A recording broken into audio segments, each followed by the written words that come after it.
Desde a queda de Adão, um dos maiores dilemas da humanidade é reconhecer, aceitar que há um Deus que é sobre todas as coisas, um Deus que é soberano, um Deus que governa e que guia todo o universo.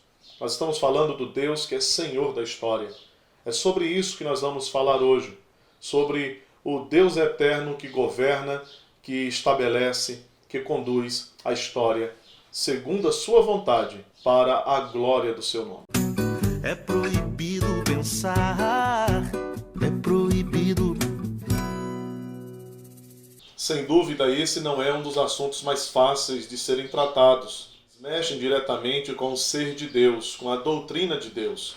A propósito, uma das maiores dificuldades para alguns cristãos entenderem algumas afirmações de ordem teológica, bíblica, reside exatamente na má compreensão da doutrina de Deus ou na ausência completa desse conhecimento que procede das Escrituras Sagradas. É imprescindível que nós possamos conhecer o ser de Deus, conhecer os atributos de Deus, as ações de Deus no mundo existente, segundo a própria Escritura Sagrada, a sua revelação nos dá a conhecer acerca dele.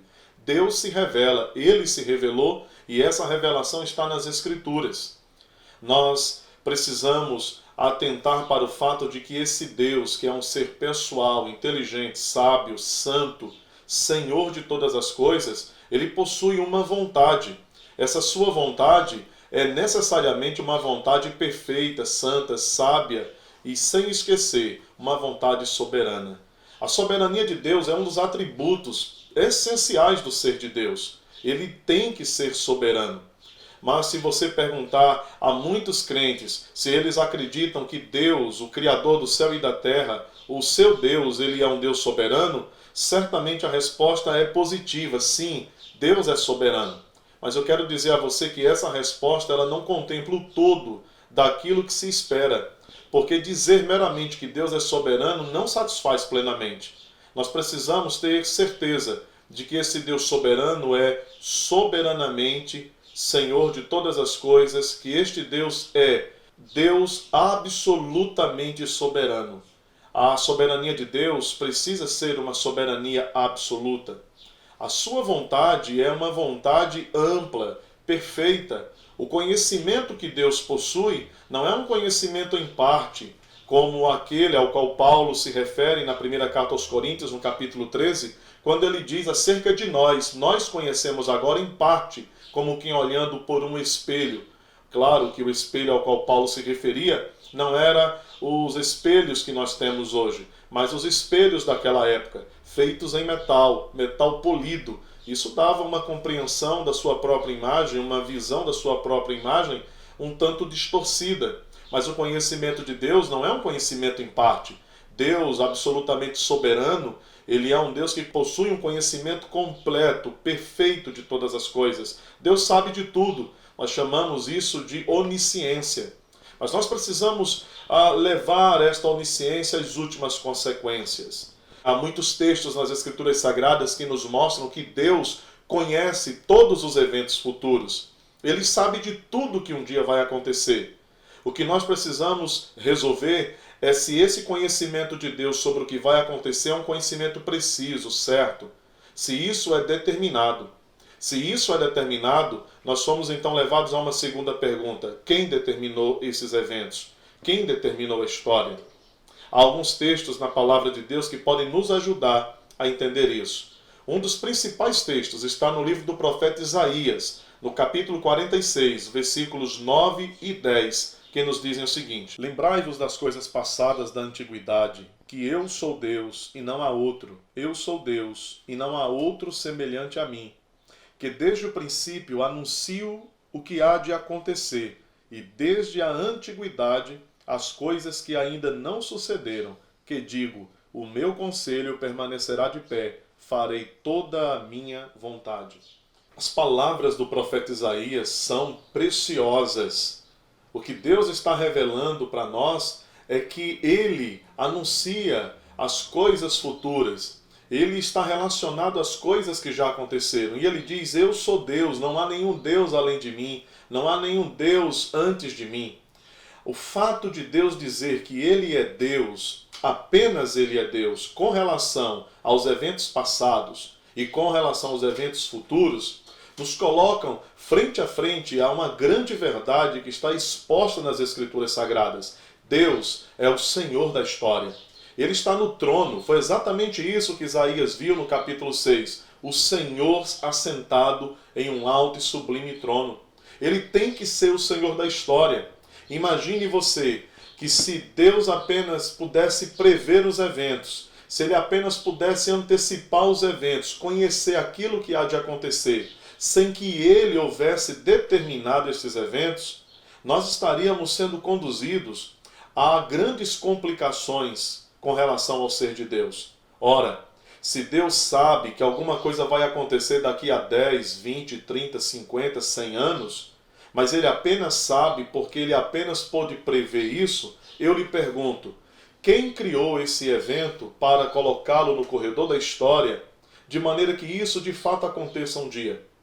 Se você disser que determinada tragédia que Deus já conhece, Deus não quis que fosse assim, não faz parte do plano de Deus, da sua vontade, mas Ele apenas previu, então é preciso que alguém tenha colocado isso lá na história, no corredor da história, mesmo antes de tudo acontecer. Porque o conhecimento que Deus tem de todas as coisas, ele não está sendo formado agora, amanhã ali, um pouco acolá. O conhecimento que Deus tem de tudo o que há de acontecer tem que ser um conhecimento pleno.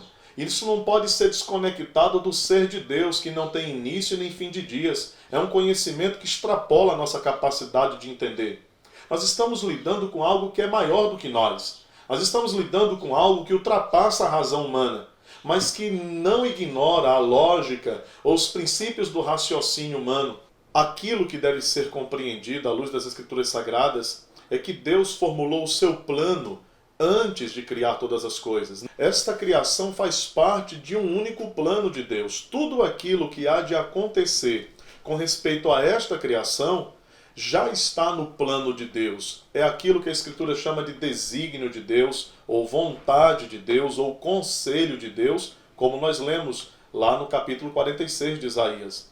Um dos textos maravilhosos da Escritura que nos ensinam sobre o Deus que determina é exatamente as palavras de Davi no Salmo 139, versículo 16, quando ele diz que todos os seus dias já estavam escritos e determinados, cada um deles, no livro de Deus. A vida de Davi, diga-se de passagem, Davi não é nenhum privilegiado. Este é um padrão para todos nós. Nós temos que lidar com aquilo que a Escritura nos revela. Algumas pessoas às vezes têm me perguntado como entender coisas dessa magnitude, como conciliá-las ao raciocínio humano. Algumas dessas questões, elas nos inquietam. São questões para as quais nós não temos todas as respostas. Mas eu gostaria de lembrar a você que o cristianismo, embora seja uma religião pensante, onde a razão tem lugar, ela é uma religião de fé. Não significa que a razão está fora daquilo que nós chamamos de cristianismo, mas a revelação de Deus, por vezes, ultrapassa a capacidade humana de entender de maneira plena e total, de abarcar todo esse conhecimento. Nós aceitamos, uma vez que a Escritura declara que Deus determina todas as coisas.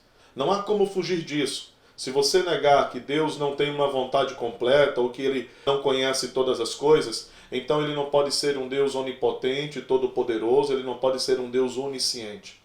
Que esse vídeo o ajude, o coloque na estrada correta, para que você possa compreender não apenas a soberania de Deus, mas a sua soberania absoluta, a sua vontade perfeita, boa e agradável, os seus conselhos e desígnios, que são plenos, que são justos e que são maravilhosos e que glorificam o Deus, que não apenas começou a história, conduz a história e que certamente a levará à consumação para que ele tenha toda a glória finalmente. Se você gostou desse vídeo, não deixe de dar o seu like. Você pode deixar os seus comentários logo abaixo, mas compartilhe com outras pessoas. Deus o abençoe ricamente.